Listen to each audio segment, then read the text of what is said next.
USCHO.com.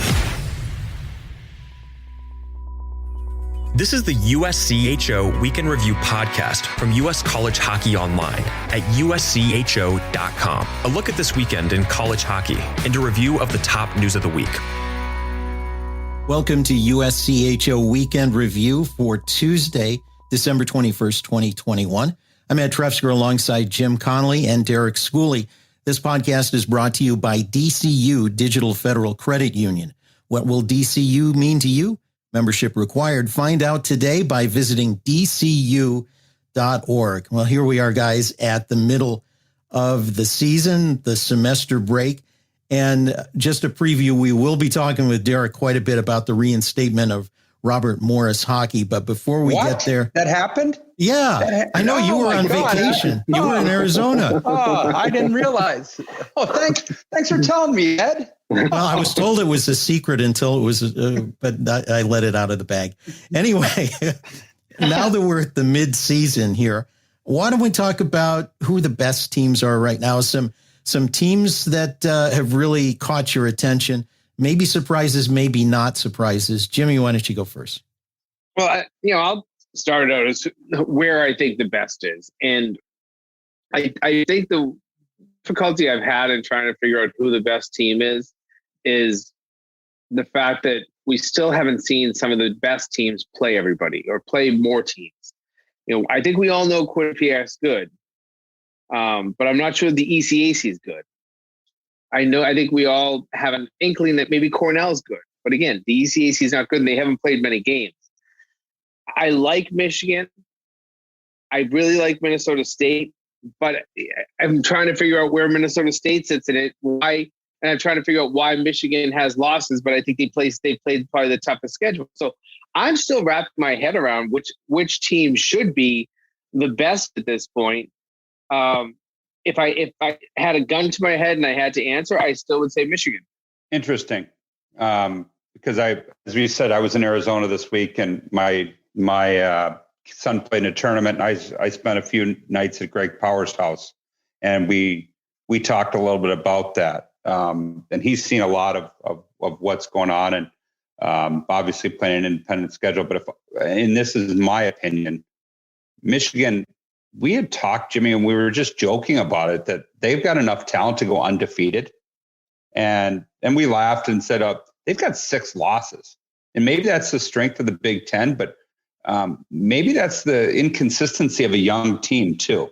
And we've also talked about how difficult it is to coach all these first rounders and superstars because they're expected to get this or they're expected to get that. And it's tough and to put them in different spots that they're not used to. And it's hard managing talent like that. So I don't know about that. We had those big runs at the beginning of the year with the top rated teams and playing each other. And then you had the whole first half, the number one team couldn't stay number one because they got beat. I mean, I might be at Minnesota State off the experience of last year of getting to the Frozen Four, still having an elite goaltender. That might be the direction that I go. Just to go against a little bit what you said, because I was impressed with Michigan, but I still think there is a lot to be said about experience this time of year. Yeah, I think you're talking about youth in the right way, and that's what Michigan's challenge is. And it's whether you can take these freshmen in the second half and make them more experienced. And we have some question marks too. They're going to lose some guys for World Juniors, but they might also lose some guys to the Olympics now that the NHL won't be playing in the Olympics. So that you never know about that. But going back to Minnesota State, it's not just the experience. It's not just the goaltender. Their defense has actually improved as this season has gone on, and they have allowed less scoring chances, less shots on goal. So I'm with you. I like Minnesota State a lot as well. You know what? And I think you're also going to see they're going to lose some players a little bit longer because they keep extending the World Juniors out a little bit. It's going another couple days and are being delayed a little bit. And then obviously you come back and we'll see what the restrictions are when you come back from Canada by the time they get back. I mean, we got a lot of question marks moving forward with a lot of different things, like you said. We didn't mention any of the teams really at the top of the NCHC, and we always, year after year, look at Denver and Minnesota Duluth and St. Cloud in North Dakota. You got to put Western Michigan in that bunch. Somebody's going to rise to the top out of that. North Dakota with a 1 weekend lead in that. What about the NCHC? You know what, we're remiss in not talking about them and talking to the Broncos, talking about the Broncos. And I pay a lot of attention to them, being an alum and having an alum coach. I saw with the showcase in Phoenix, I saw JJ Crew this weekend down in Phoenix. And I think you're still looking at a very West dominant top 16 when it comes to the tournament. And I mean, you go down the list of where we're at with that. You got Western, North Dakota, Duluth, St. Cloud, Denver. I mean, that's right there. That's 5 teams in the top 8 of the poll. Now, obviously, the poll doesn't determine where we're at as far as pairwise and all that, but that's 5 pretty good teams out of a 8-team conference or 10-team conference. I lose track now that I'm not there, but that's a pretty murderer's row of a schedule. And we talked about them beating up on each other down the stretch. And I think that's a good point by you. I think that we do have we can't forget about one of those teams, especially Western and North Dakota. And with the non-conference winning percentage the NCHC has, there's a pretty good chance of seeing all 5 of those make the tournament and after the NCAA tournament, even after beating each other up for the next 3 months. It's very possible you could see that. Another team I want to bring up as we think about top teams, when we look at Hockey East, we think about UMass, the defending champs. UMass Lowell has had a very good start to the season.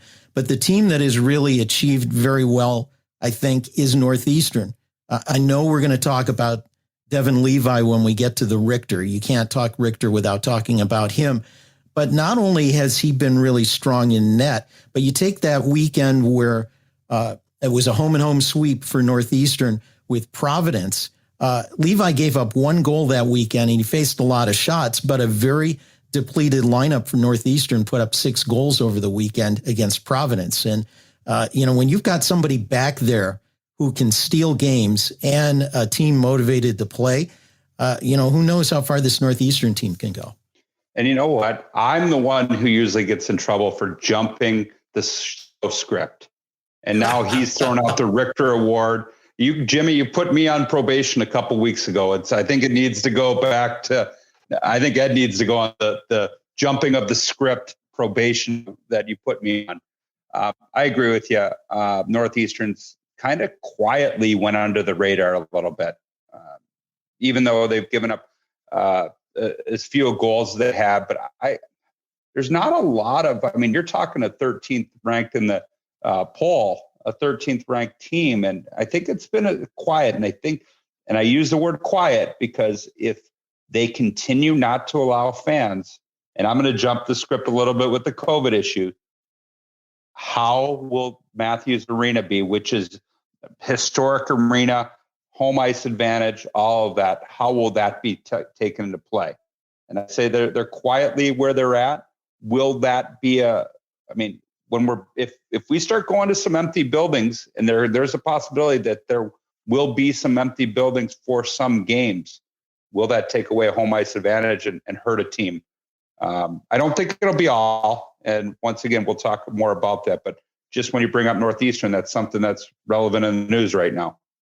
Yeah, Northeastern is the one school that has announced that they will have no fans until further notice. They didn't give a real date, and who knows when that'll be. The city of Boston, announced yesterday that starting February 15th, you have to be vaccinated to get into an indoor venue. So maybe that's when they bring back fans, is when you have to, show the proof of vaccination. They're working on vaccination passports and all that sort of stuff out here in Boston. But that's a really good point, because I look back at last season, and that sometimes was the struggle for Northeastern. That was a good team at times last year.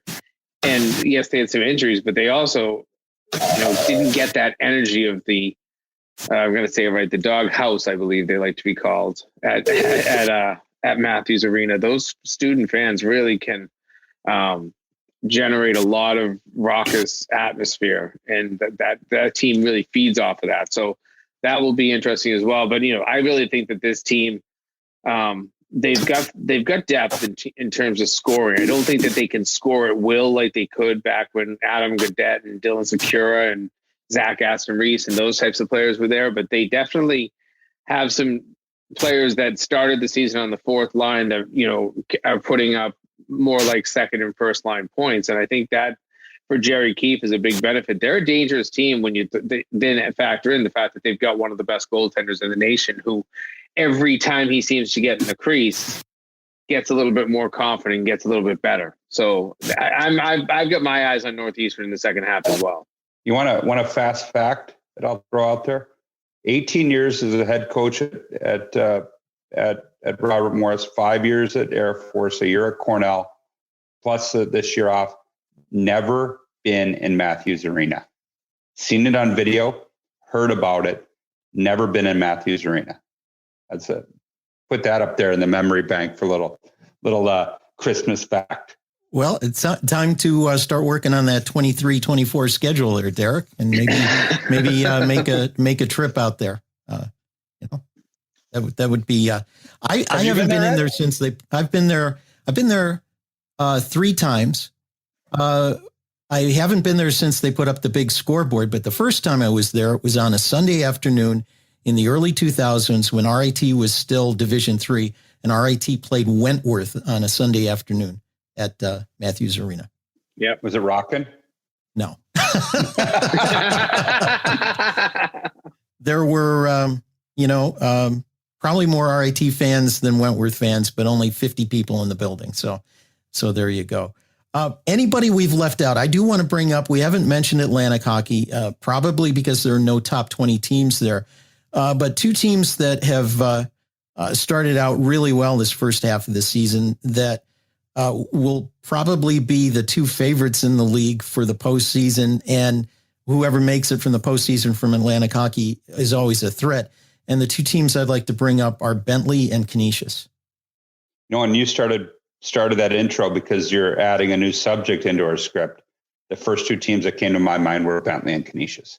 And obviously Ryan has done a very good job with them. He wanted to change his dynamic of his team and be a little bit more depth, hit the transfer portal hard, as did Canisius. Canisius got, I think I've said it now, I've got a 2-year case study that I'm going to be able to do on how successful teams are that hit the transfer portal fairly hard. And so I think that those are 2. Canisius was good last year. I think they were right behind us in the Western Pod, and they were a good team. I think they were a 4. They finished 4th, I think, in last year. But they were able to get some players and be even better. And I think I don't know much about the Bentley team because of the changeover in players, but they've got some top end players that are doing a very good job for Canisius right now that you've probably seen, Ed. Oh yeah, definitely. I'll add on to that when you look at Bentley, when they beat Ohio State and then they beat Boston College, I said, yeah, but we see these teams get these cool wins out of conference and then they go into their conference and they're horrible. Hey, Bentley shut me up on that one because they have performed and they have performed well in that first half. And the streak they ended the half on, they're the most dangerous team, I think, in Atlantic hockey. But as we know, that tournament, once you get to the tournament, it becomes a little bit wide open and you never know who's going to pull out of that and get the auto bid. We're about that time of season where we see how players are performing and eyes start to turn towards the Hobey and people start to think about who the leaders might be for the Hobey. You guys have some names that you want to throw out there that you think should be right in the mix. I'll tell you, usually with Hobey, you can at least kind of default to some of the point lists, and national scoring leaders certainly always garner some attention. Guys that are really high in points per game. But right now, I'm not sure. I mean, maybe it's because we haven't seen a lot of Northern Michigan. Their team has had some ups and downs. They were really riding a high, and then ended up finishing kind of the first half on a little bit of a low note. But Hank Crone, his numbers stand out with 29 points in 19 games already. And then, just some of the other names that I have seen pop up, but we still have to go back to some of the preseason favorites. And, I think that Owen Power at Michigan was on everybody's radar screen. He's put up the numbers, 23 points, 18 games, 20 assists. I mean, he's getting a lot of power play points. I understand that, but he's delivering and he's, proving himself why he was the top overall player selected in last year's draft. And I think that his candidacy could be hurt by World Juniors and certainly would be hurt if he'll go and play in the Olympics. But he's kind of the preseason guy that everybody was talking about, and he's delivered. I like his first half numbers. I like how he looked on the ice every time I got to see him play. That's one pretty impressive player. But then you have to go into how does the Hobey vote work? And you're talking about, will coaches nominate Powers? I'm sure they will.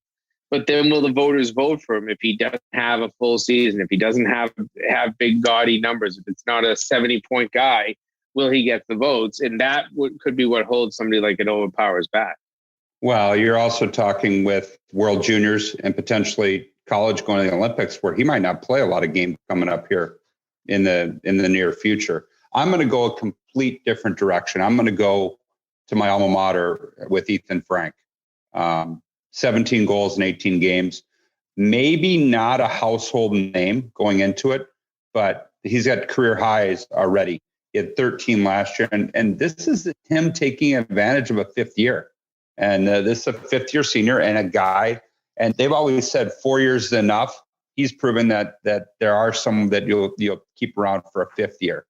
And to have 17 goals in 18 games at a break, I mean, I go off goals until they find a new way to keep track of the games. We got outshot by Miami 50 to 20, but we won 1-0. Well, until you find a way to count the games by shots on goal or by some other stat, goals matter. And 17 goals in 18 games, pretty impressive. And you have to look at the individual games to see how significant they are. But he's got 5 game-winning goals for Western Michigan too. They've won by some big margins, so maybe those are earlier in the game. But still, that's a guy who you can rely on when you need him.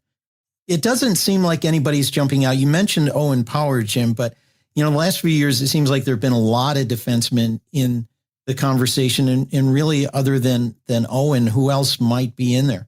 Not a ton. I think that is what has made this first half pretty interesting. You don't see a lot of defensemen putting up gaudy numbers. I think Jake Sanderson at North Dakota is kind of considered, a gold standard type of player, just like Power. And he'll probably, I bet when it comes to the top 10, he'll be a guy that's highly qualified for top 10. But would he get the vote?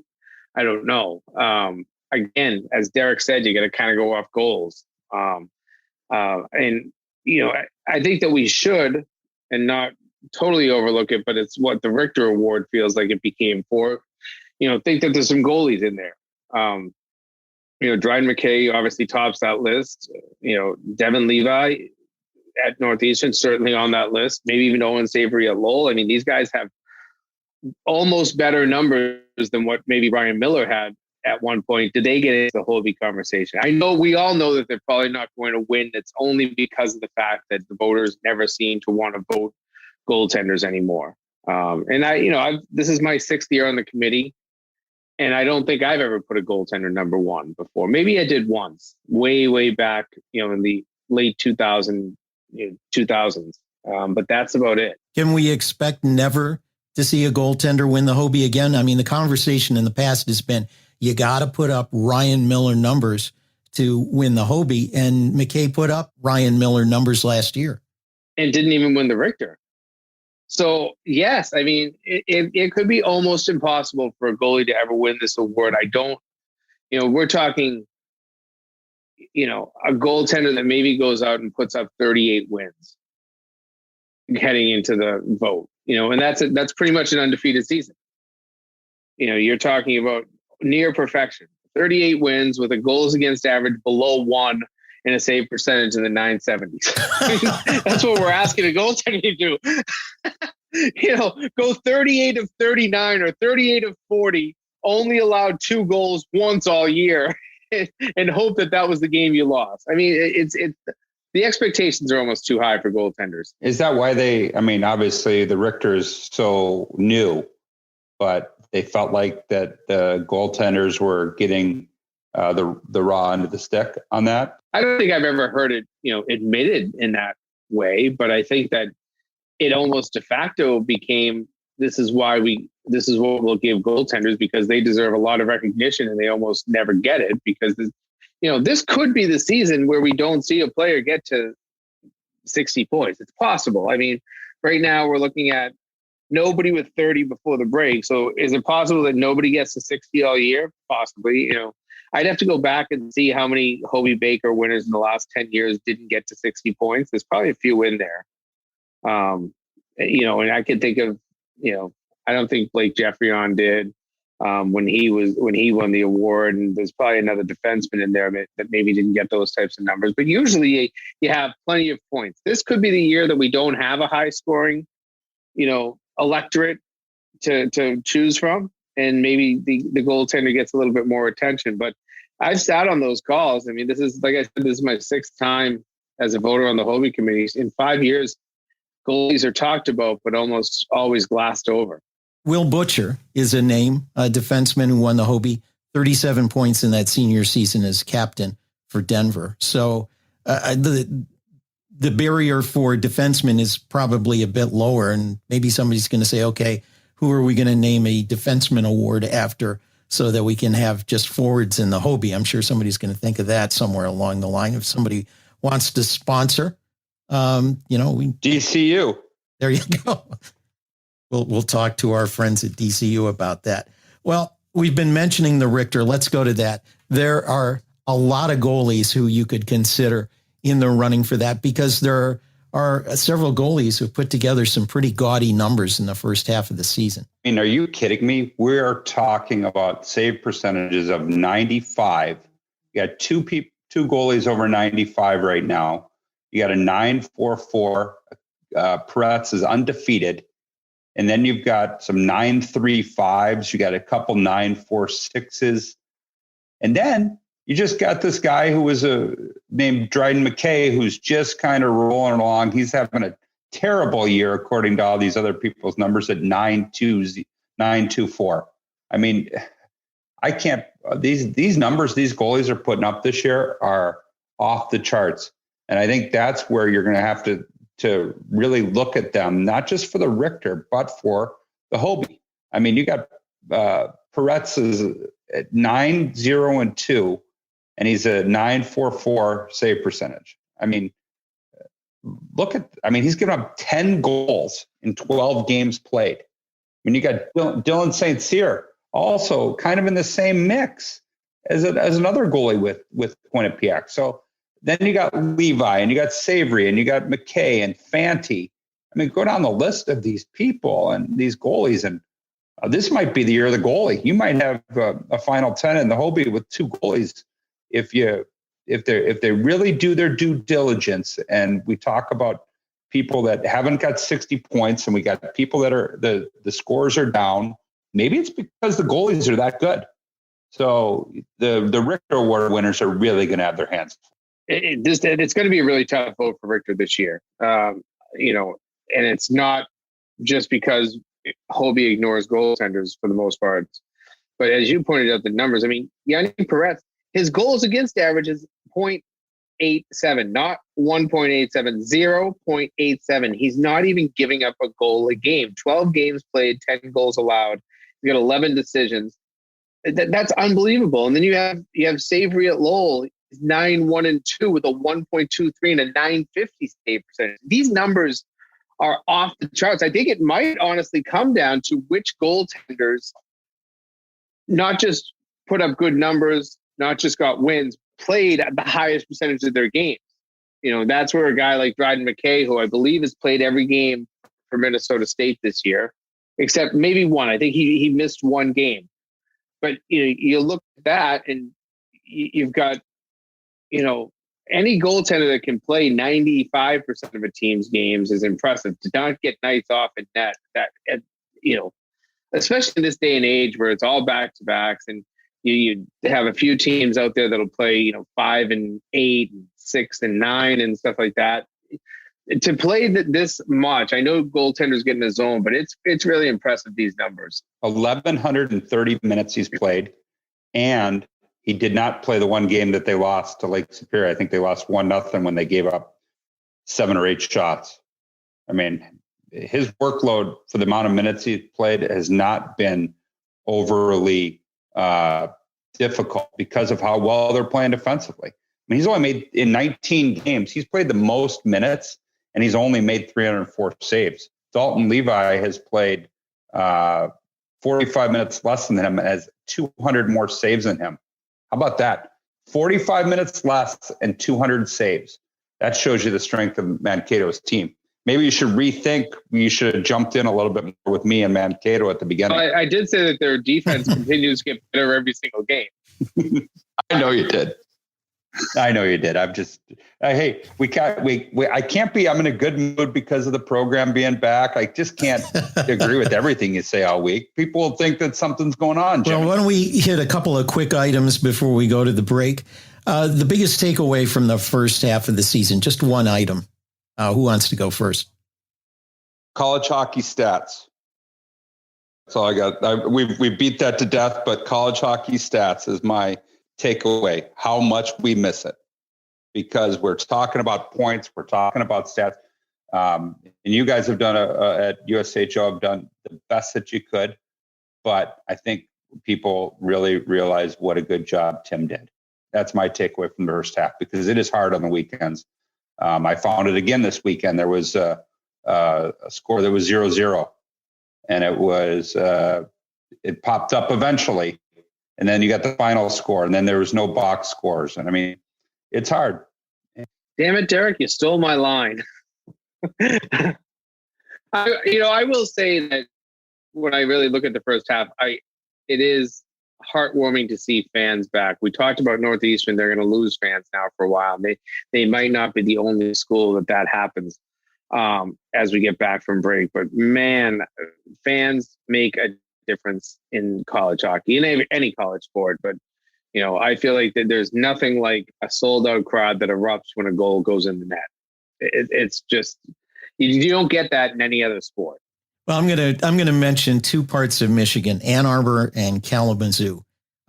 Michigan, maybe not as good as everybody thought. Very good, but not invincible. Western Michigan, did anybody have the Broncos on their radar coming into the season? I don't think so. Well, I got a whole bunch of 5th-year guys that came back.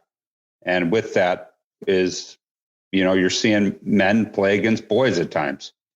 That's one of the strengths when you see Atlantic hockey teams knock off some of the bigger schools. They're really good, but you also look at the average age. They're a little bit older, and Western's got a whole bunch of 5th-year seniors. And we'd be remiss to mention that the change in the COVID protocols have helped them. Yeah, when we talked about Ethan Frank, he's putting up career numbers much better than his first 4 seasons at WMU. We mentioned also COVID, some concerns for the second half. There are a few things to look at there. Northeastern not allowing fans in the building as of last Sunday. What's going on at Cornell with the whole school basically being shut down, a 97% vaccinated student body that still had over 1,500 cases last week. And then players here and there out of the lineup. We've had a handful of games for COVID protocol canceled. But from what I understand, there are players that are getting COVID positive tests. But with the protocols this year, it doesn't shut down the team. And there are probably more of those out there than anybody's really aware of. All those things together, we're very fortunate to have gotten through the first part of the season. But with these spikes and some of the concerns with that, do you have concerns for the second half? Are we going to have to clamp things down, or are we in a position where we can play around it? I'm not going to go Stevie Eiserman comment right now and all that kind of stuff and get political. But yeah, I think everything's a concern. And I know, Jimmy, you've got a lot more in depth. I just think that we're, we've put ourselves in the ability to get through a full season, and hopefully we can do that. Yeah, I agree with you, Derek. And the one thing that we're armed with now that we weren't even armed with last season was vaccinations. And, you're seeing the fact that, yes, there's breakthrough cases for vaccinated and boosted people. But what we're really seeing is that the boosted people right now, that if you've had 2 vaccines plus your booster, you're not getting sick from even this newest variant that is taking over the US. And that's what you have to consider. You test positive. Okay, go lay down for 5 days. We'll come back. We'll test you in 5 days. If you can put 2 negative tests together like you do in the NFL, there's no reason that you don't want to let these players back in. And there's no reason to shut down a program. There just isn't. I don't know if I agree with all the contact tracing still going on, but maybe you have to test a few extra players and stuff like that. But just because if somebody's negative at any point, they should not be held out of a lineup. That's my opinion on that. Now, we have given everybody ample opportunity to get vaccinated. If you didn't do it and you're the one that wants protection, go get vaccinated. I don't want to hear it anymore. If you don't want to get vaccinated, then you're the problem. You're not the solution. And this will not go away. We're going to be in a COVID world for maybe 5 to 10 years. And I think at some point it'll become just like the flu shot. You'll probably get your flu shot with the COVID vaccine inside of it. That is probably the future. Right now, I get it. Hospitals are still having problems. I get that there's issues in certain places in the US, but the reality is that these issues are being created by those who decided not to get the vaccine. And we can't keep catering to those people in the world. We've got to cater to the people that did the right thing. I'm not jumping there, Jimmy. I'll let you. I'll end up on that. I'll lay on that. I'll lay on that vine. I'll swing on that vine all day, because I think that we can't. Every ounce of our country can't just stop because some people out there don't want a vaccine. They let their lives stop, not ours. I know a lot of coaches that have been in Canada, and they will say that it is challenging. You go into a restaurant, you got to show your vaccination card. You've got to give them your phone number. You've got to give them your name and show your ID. And I hope we're not going to be as intrusive as that. Let's just put it that way. Everybody do it. Like I said, it's tough. You don't want to mix politics and sports, but unfortunately that's happening. Yeah. And I think the last thing, and I'm not going to jump in even with one toe on this, but I will say that no matter how many precautions we take, nature's going to do what nature's going to do. Virus going to virus. We do our best, but that doesn't mean we can wipe it out. And I think maybe we were led to be a lot more optimistic about how effective everything was going to be. And now we're in the reality stage, and we're seeing how things are going to play out going forward. So on that part of it, I will agree with Jim. And with that, it's time for us to take a break. Great time for a break. Then this podcast is brought to you by DCU, Digital Federal Credit Union. Visit dcu.org. This is the USCHO Weekend Review podcast from US College Hockey Online. Sometimes it's not about wanting a new car, it's about needing one. And I needed one I could rely on. So I got an auto loan with DCU.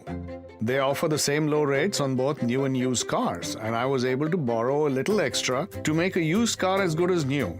My auto loan from DCU means a ride I can finally rely on, which feels like a pretty big thing. What will DCU mean to you? Insured by NCUA. Membership required. Visit dcu.org.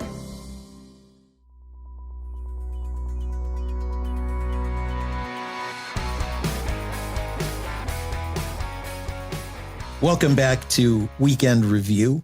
I'm Ed Trefsker with Jim Connolly and Derek Schooley. And this time, Derek, we're going to move you from the co-host chair to the guest chair as we talk about the reinstatement of Robert Morris hockey. First of all, I can only imagine what a relief it was after what has been just an amazing amount of hard work, not just by yourself, but so many people volunteering and contributing and so forth. It was a terrific thing to see. But what were your first thoughts when you heard it was a go? Well, I was like I said earlier, I was in Greg Powers' office at his house, and there was just so much. I knew the press. I've been waiting for a phone call, and my kid had a game, and I got the phone call, and I walked out with basically like a victory with my hand in the air, and because I was on the phone, and my wife was there, and my son was there, and they were like, it was almost until you heard the press conference, it was still you still didn't believe that it was true, and not because of you didn't trust anything. It's just so much hard work went into it with from the Pittsburgh College Hockey Foundation, Brianna McLaughlin, Logan Biddle, David Friedman, all proud alums. And then you've got people that have been passionate supporters and alums of the school, and hockey supporters that really jumped in. And then you got the celebrities that got involved. I mean, this wasn't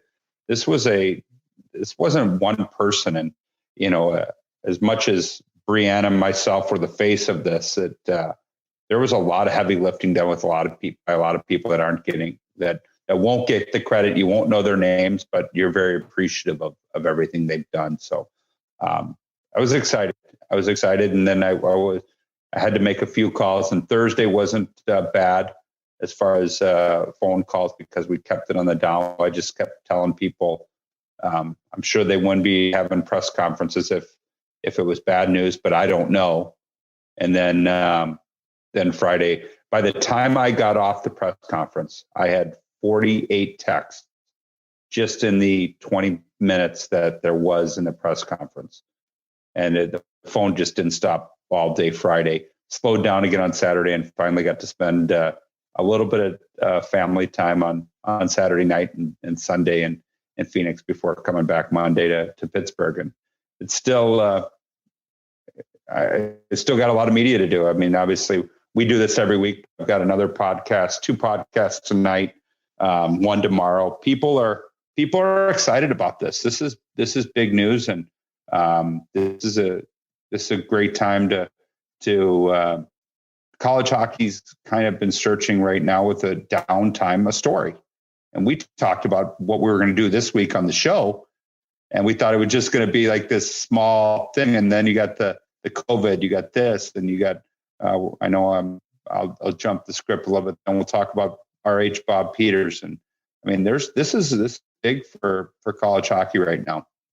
One of the things that I commented in TMQ on USCHO.com today with Paula Weston was about the nature of the hockey community. And we're a niche sport, the biggest niche sport, I would say.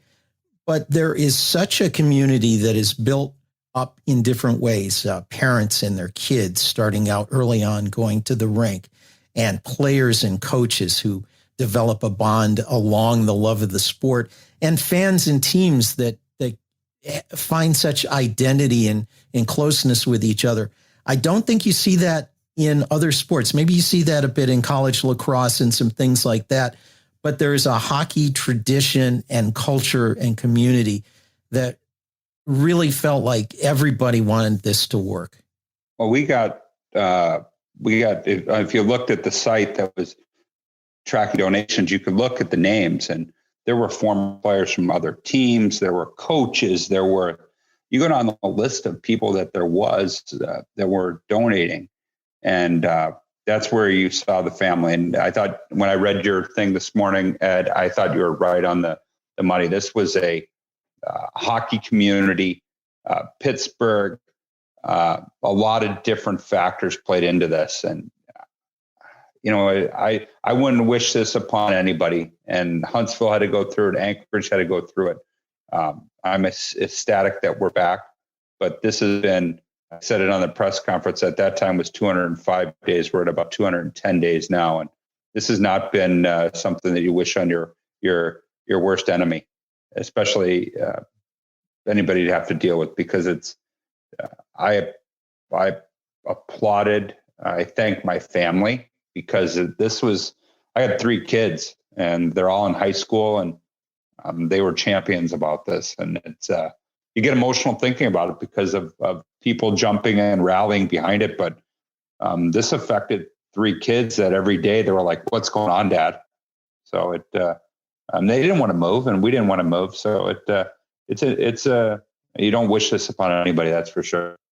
2 things, Derek. When you think about this, you have an extra year now. It's not next year that you're coming back. It's the year after. So you've got some time, which is probably one of the best parts of the way that this was handled, was that you'll get time to rebuild a team, which will take some rebuilding. But the goals that were set in terms of what was raised and what was reached in terms of fundraising, do you feel like this now gives enough of a base so that you don't have to look over your shoulder every day that this could happen again? And that was the thing about it is, yes, we were raising money, 2.8 over 2 years, but it was never about that we're only back for 2 years. It was about just getting us that buffer and that time to start raising money, not just for us, for the athletic department in the future. This is not a hockey thing that now this will translate into, hey, the athletic department throughout all the programs will then now start looking at this. So there's no time limit. It's not saying we're back for 2 years. This is Robert Morris Hockey's back, and we're excited about that. You get 2 years to put together a team, and we talked about doing a case study on the 5th-year players. That's still going to be in there. You're going to have the option of some players who might want to play an extra year and have an opportunity to help out a program. Are you looking at that? Is that something that's going to help you get maybe a jump start? Well, the landscape's completely different than when we did this in 2003. I mean, the landscape of verbal commitments not being honored, decommitments, portal, 5th year, you name it. This landscape's going to be completely different. So, am I tracking the transfer portal today? No, but it will be something that I will start paying attention to as we move forward into the summer. I mean, I don't know why you'd want to come and sit out a year. If you're transferring from another school, you want to play right away. But there will be some 20-year-old players that we could potentially bring in to practice with their current players that we still on campus. So we will have some players on campus next year, and we will do some things to make them better. And but it's something that, like I said, the landscape is completely different than it was in 2003 when we put this together the first time. Now, at the press conference, your athletic director, Chris King, mentioned that both the men's and women's teams will need to reapply to Atlantic Hockey and to CHA. What was the reception like when Chris King, your AD, talked to Atlantic Hockey and CHA Commissioner Bob DiGregorio? Well, I mean, obviously, Bob was happy that we're back. We never want to lose programs, and I think we're going to have to do some things to answer some questions, and rightfully so. And I think we've got the ability to do that and answer questions, and hopefully after we put whatever answers to the questions that were posed, hopefully everybody realizes that Robert Morris is a great fit for both the CHA and for Atlantic Hockey, just like we have been for the last the women for the last 17 years, and us for the last I don't even know 10 to 12 years in Atlantic Hockey. So I'm confident that we can answer those questions in the right way, and that we will be a very good fit for both of those leagues once again. Before we close out this section, I don't have a question for you, Derek, but it's more just my opinion that what you did is semi-amazing. To raise $2.8 million in such a short amount of time to basically save a program is unmatched. But I don't think, and this is not just Robert Morris, this is happening at other schools out there, I don't think we should be converting the role of head coach to director of development. I think that coaches are always involved in development. They should be, and they should be willing to go out there and meet the right people and do the right thing for a school, but it shouldn't be their full-time job to go and raise money. And that's one thing that always concerns me when a school just thinks, hey, we'll drop it, and maybe if somebody will fundraise, then we'll add the program back. That should never be the approach, in my opinion, to college athletics. And I'm happy that you saved this program. Don't get me wrong, but I do not want this to become a norm in college hockey and college athletics, that, schools, look at the need for money and say, hey, go raise the money yourself, and then we'll let you have your program. That should never be the approach that we're taking in college athletics. Yeah, I agree with you, Jim. I think that schools need to take a look at what the program means to the university, and there are dividends that pay off way beyond that. And I know, for example, at RIT, when they went to the NCAAs in the Frozen Four, it raised the profile of the university. And I know, Derek, it had to have been the same for you when Robert Morris made the NCAA tournament. You were on a national stage, and suddenly the brand of Robert Morris, which may have been known regionally, got to be known nationally. And you can't really measure the value of that to an institution to have that.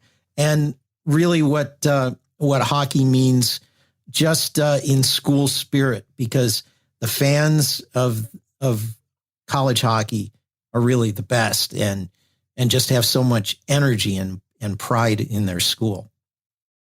Yeah, and I agree. I mean, yes, like I said, I don't want to wish this on anybody. So you don't want to see this be the blueprint, because it's not fun. And, but I am appreciative of the community. And like you said, Ed, the fans and the support from everybody to put us back where we are. And I'm appreciative to the leadership of the university. It may sound funny, but I'm appreciative for them to be able to look at a decision they made and potentially change a decision, because that's hard sometimes to do. And so I'm appreciative of everybody that was involved in the process, from the school to the Pittsburgh College Hockey Foundation to celebrities. And the best news of this for you guys is you're going to get me for another year. I signed you didn't realize that my contract that I signed with USCHO for this podcast came with a 1-year option that I am going to exercise right now. So lucky you guys. Woo hoo. Oh, there we go. Hey, if we can't fight it out for another year, then it's not worth, I might as well start right now.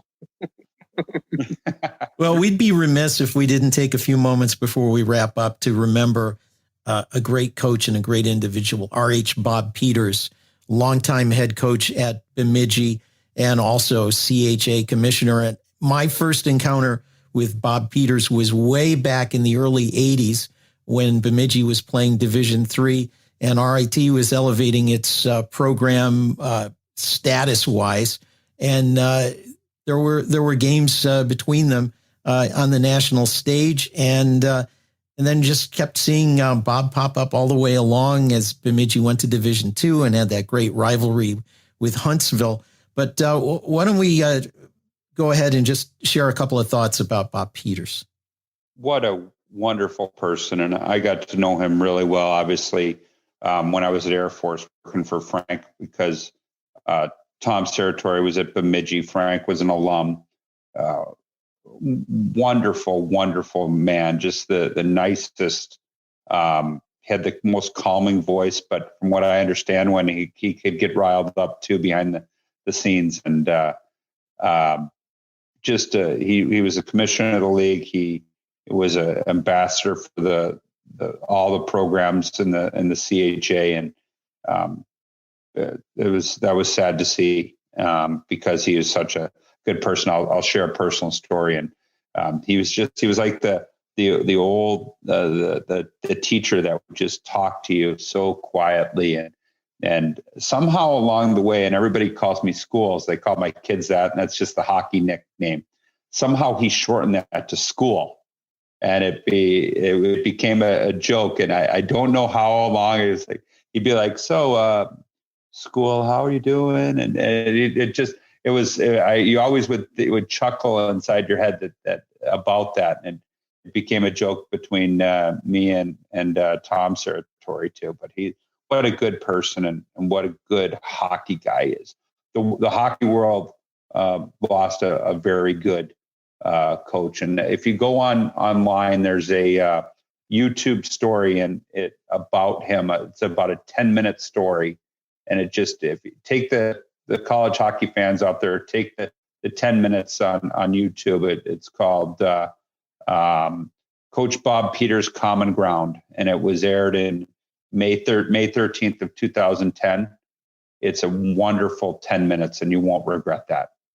That's a great tribute there, Derek. And, I didn't get to know him probably as well as you. I definitely never knew him as Bob Peters, the coach. I always knew him as Bob Peters, the commissioner, because that was my first encounter with him. But when I read the press release on his passing, the one thing that struck me was his success. The man won 13 national championships at various levels at Bemidji State. That's unheard of. I know that we talk about, some of the great college coaches, and we kind of sometimes forget about those that did it at the D2 or D3 level or even NAIA, whatever it might be. But he really had some success, and he was a champion. And I don't mean that in the winning sense. He would champion for the cause. He would go out and fight for the expansion of college hockey when the MAC and then Atlantic hockey was in its infancy stages, and CHA was building, and then when they were trying to stay afloat, he did everything, and he was a good champion for college hockey. He was instrumental of the CHA getting an auto bid, and instrumental of being able to keep that when we dropped to 5 teams. And obviously then he retired, and Ed McLaughlin, who was the AD at Niagara, then is now at VCU, took over. But there's just so many good people, and look at his coaching tree. That's where you really see the impact. I mean, Mike Gibbons and Travis Winter and Frank Serratori and Tom Serratori. And I know I'm going to miss a few, but there were a lot of Bemidji coaches out there. And the college hockey world lost a great coach, a great friend, but a great person too. And I think we'll wrap things up with that. Wish you happy holidays and Merry Christmas and Happy New Year. This podcast is brought to you by DCU Digital Federal Credit Union.